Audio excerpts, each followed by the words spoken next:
The Vrexian hunting grounds on Kepler 442b were considered the finest in 3 sectors. Wealthy predators from across the galaxy paid fortunes to stalk exotic prey through the crystalline forests, where bioluminescent vines cast eerie shadows, and the air hummed with alien life.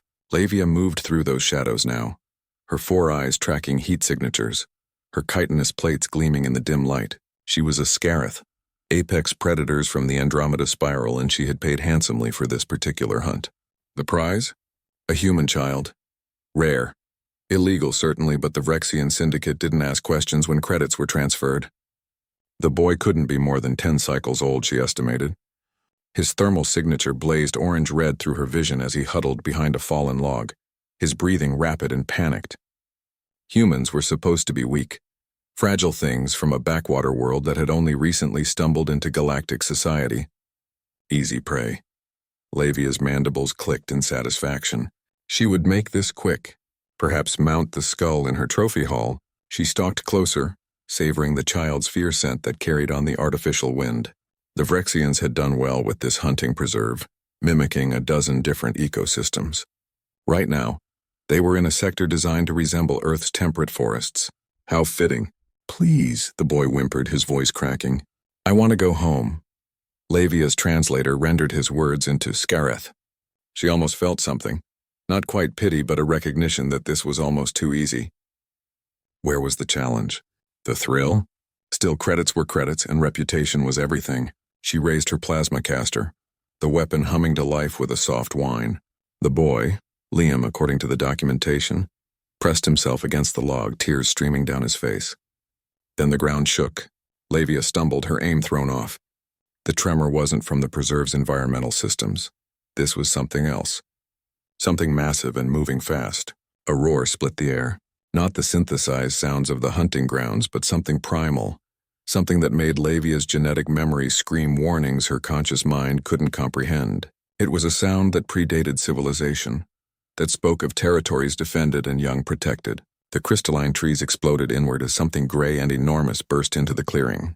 At first, Lavia thought it was a boulder that had somehow gained momentum. Then her 4 eyes focused, and she realized she was staring at an earth creature she'd never encountered. Massive, low to the ground, with silver-streaked fur and claws that tore through the alien soil like tissue paper. Its face was broad and flat, with small eyes that held an intelligence that shocked her. A human animal, a companion species called a honey badger, her database supplied uselessly. But this was no ordinary specimen. This was Tank, enhanced with human military biotechnology, weighing nearly 400 pounds of pure engineered aggression. The preserve's black market operators had acquired him months ago, thinking he'd make good prey for advanced hunters. They'd been wrong. Tank had been waiting, learning. And when the Vrexians made the mistake of bringing in a human child, every altered instinct in his body had activated with singular purpose. Lavia fired her plasma caster. The bolt struck Tank's shoulder, burning through fur and flesh. He didn't even slow down. The Scarith was a trained hunter, a veteran of 1,000 kills across 100 worlds, but as Tank closed the distance in 3 enormous bounds, she realized that none of her training had prepared her for this. The honey badger's roar was impossibly deep, vibrating through her exoskeleton, triggering flight responses she'd thought she'd evolved beyond. She fired again, and again. Each shot found its mark, but Tank's enhanced physiology and sheer determination kept him coming. His jaws, capable of crushing bone, snapped shut inches from her face as she dodged desperately. Behind her, Liam scrambled to his feet, his fear transforming into something else. Hope. "Tank!" the boy shouted. "Tank, I'm here." The honey badger's small eyes found Liam, and something passed between human and animal. A recognition. A bond forged in the genetic crucible of Earth's evolution. For millions of years, humans and their companion species had developed together, protected each other, understood each other in ways no alien ever could.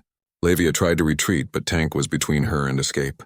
The honey badger's enhanced vocal cords produced another roar, this one somehow more focused, more intentional. Through the translator, Lavia heard it not as animal noise but as a message. Mine.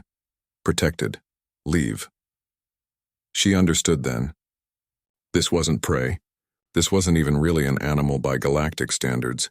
This was something uniquely human, a partnership between species that transcended simple domestication. The boy wasn't alone on this world. He'd never been alone. Tank charged again, and this time Lavia's nerve broke completely. She activated her emergency beacon and her personal shield, retreating in a flash of displaced air. The Vrexian authorities would fine her for leaving the preserve early. Her reputation would suffer. But she'd be alive. As the shimmer of the transport beam faded, Liam ran to Tank, throwing his arms around the massive badger's neck. Tank's breathing was labored, plasma burns across his body, but his tail began a slow, satisfied wag. He'd done his job, protected his human. That was all that mattered. In the distance, alarms began to sound. The preserve systems had detected Tank's breach. Human authorities would arrive soon, real ones, not the black market operators. And when they did, there would be consequences for everyone involved in kidnapping a human child. But for now, in this moment, Liam pressed his face into Tank's fur and whispered, "Good boy, such a good boy." And Tank, engineered weapon and faithful companion, simply stood guard, the way Earth's creatures had always done, the way they always would.